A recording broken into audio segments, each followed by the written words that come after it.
I feel like we're constantly hearing the same thing about Memphis. Memphis this, Memphis that. Memphis is the highest city with the highest levels of crime rates. It's so dangerous. But how dangerous is it? Are we really looking at the real dangers that are happening within Memphis? Memphis is one of the highest, one of the biggest cities suffering from food insecurities here in the United States. What we see, at least from personal experience, is liquor stores and fast food restaurants taking up the entire city that do not have adequate food supplies for the people living here. We see no adequate nutrition in McDonald's or Burger King or whatnot. Those places that have those high quality foods are nowhere to be found. As a college student myself with a full-time job, I am always very limited with my own time. So what do? I run to the nearest McDonald's. I run to the nearest Dunkin' Donuts during my lunch breaks to get something to eat. They're easy, accessible, and cheap. Over this past year, what I've really noticed is that I've been gaining a lot of weight, and my overall health has been, I feel like, plummeting. I slept all the time. I was eating poorly, not exercising, and my excuse was I didn't have enough time.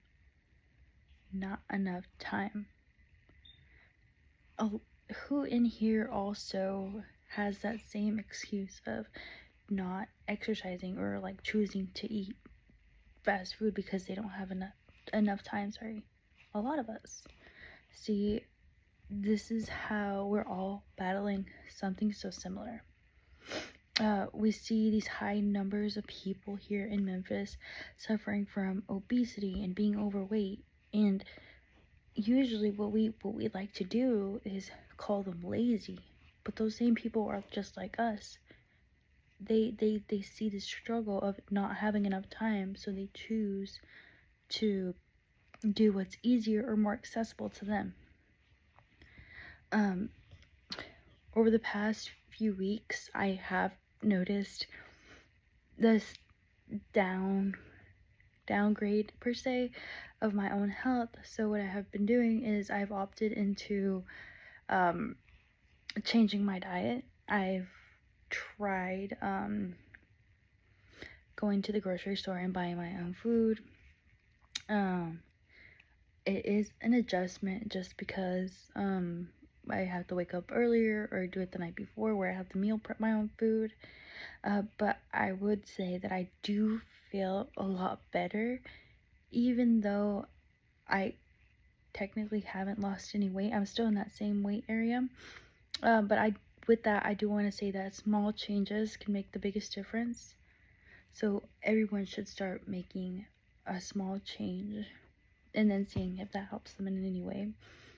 A lot of times we think that doing this won't make a difference, that we'll still be the same person. I myself thought so too, but doing this really changes your own mindset and allows you to see that there is that possibility for change, not just for yourself but also your community.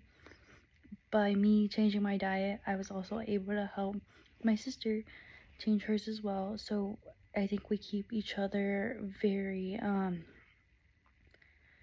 on track to try and better ourselves, because there's just such high rates of obesity in my family and around the community around us that we know that right now in our 20s is the prime time to start making a change. And even if you're not 20, starting now, you can make a difference, even if it's small. Small changes speak volume. Being able to know what you're consuming and what you're doing to your body can be that change that you need. So there's this popular cookie store that's been trending a lot recently, or the last couple of months, and it's called Crumble. And there are these big cookies that they look really cute and delicious, and everybody's like, oh, go buy some. And you see these lines wrapped around the corners of people trying to get these cookies. But what they don't tell you about those cookies is, I just found out recently that a cookie, one of those cookies contains about 1,000 calories or more in a whole cookie. And I wanted to say that for most people, their calorie intake for a healthy individual usually ranges between 2,000 calories to 2,500 calories, depending. And consuming a cookie that takes up half your calorie intake is wild to me, because you get no nutritious value, and it's basically like if you were to eat a meal, one of your meals of the day, in a cookie. And I am not saying like, oh, don't treat yourself, that you shouldn't eat cookies, but I would say that there's better alternatives to that. You can easily go get smaller cookies or healthier cookies per se at the grocery store than choosing that. So these are ways in which you can make those small changes by looking at labels, looking at the nutritional facts of products that you're consuming, because I feel like a lot of us are not taught this in school or like in our lives. It's something that we have to come to understand. And I know a lot of times eating disorders can arise from counting your calories, but I do not recommend eating disorders, because I know a lot of times it's a lot of like other issues that come into play, but a person can eat a healthy amount of calories in a day and feel full. It's all about what you're consuming. So I know you see a lot of TikTok videos talking about how a pound of grapes is equal to like a slice of pizza, and that's not accurate, but similarities like that you see around, that you're like, wow, like I can eat this throughout the day and feel full, rather than eating this and eating less. So just being able to look at that and control your own habits is very important. Also, I did want to say, in being able to read your labels and nutrition facts, a lot of the times we don't do that. I've plenty of times never looked at the label just because I didn't want to, but a lot of the times, for instance, people with diabetes are told not to eat foods with too much sodium. So I would recommend going in and checking how much sodium certain products that you're eating have, because sometimes we're over consuming these things such as salts, sodium, like salts and sugars and fats, and it's bad for our bodies to overconsume these. So just being conscious of what you're bringing into your body is very important. Yeah, overall for physical health and mental, it all impacts you. So eating right helps you, like I said, mentally. I wanted to end this TED Talk by saying that a healthy body does not have to look like the pictures that we see on like gym magazines, or like magazines overall. You know, we see those fit people with abs and like muscles and toned, and I want to say do not be discouraged by those images that we see, because a healthy person can vary in image depending on what you consider healthy.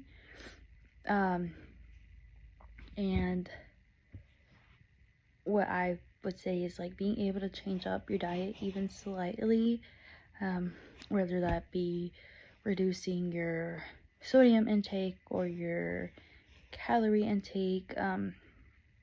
Just being conscious of that can affect your health greatly.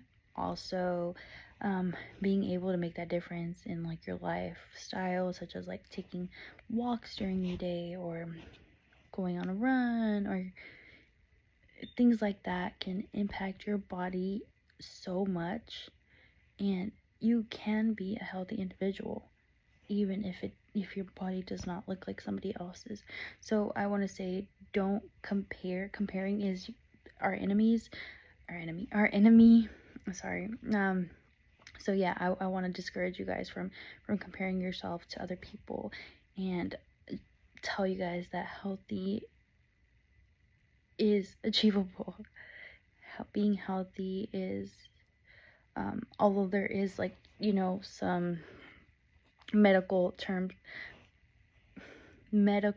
aspect to being healthy, everyone has the capability of being healthy. But yes, if you're from Memphis, I want to encourage you to limit, not stop completely, because I know it's harder to like just cold turkey stop going to places that you're so used to going, but I do want to encourage you guys to start going to places such as like Kroger or Aldi or like Whole Foods, to start buying your meals and meal prepping during the day, because you can get the same stuff for like less like calories and stuff. So yeah, just make it yourself. Try to make those adjustments for yourself, for your own self, because your future self will thank you for that. Yeah, that's it.